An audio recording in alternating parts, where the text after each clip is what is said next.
let's talk about some of the components in Blood Red Skies. These lovely bits of cardboard. Please be kind, these are mock-ups, so they are, as the more cunning amongst you will have spotted already, just laminated paper.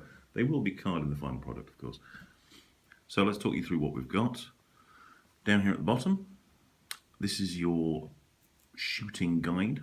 It tells you whether you're within range of an enemy plane or not. You're both against one end of it. Next one, movement guide.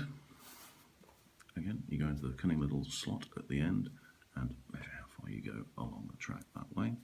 The last one over here, you might have seen before, is turning guide. 45 degrees, 45 degrees. Lovely. But what about these other mysterious ones you can see on here? Moving towards the back here, we can see this is a cloud template. This is the closest thing we get to terrain in our game.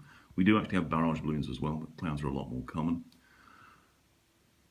Moving on, we have, these are high cover markers. We use these in scenarios to represent planes which are off the table, lurking at higher altitude, waiting to come on. This is a boom chit. These are boom chits. Boom chits are what you get when you get hit. When you accumulate enough boom chits, your entire squadron decamps and leaves the battlefield. So they're a kind of morale system as much as anything else, but we also use them in combination with bombers. We'll come back to that in a second. This right here is the most important chit in the game. It's the zoom chit. You put a zoom chit on when you've activated a plane.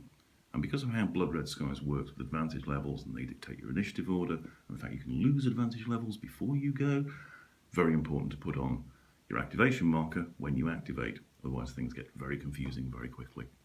So, biggest thing I always tell people when I'm demoing Blood Red Skies to them is, don't forget to put your zoom chits on. Last thing we've got here is a bomber template.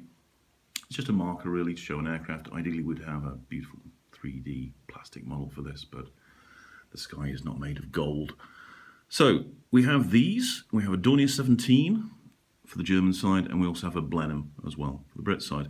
We use these in escort missions, and as you can see, it's got a facsimile of a normal fighter's base on the front of it, marking its exact position.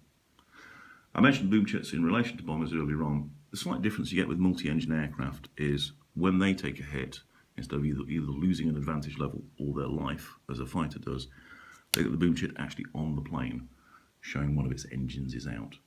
And you can probably guess what the second boom chit does.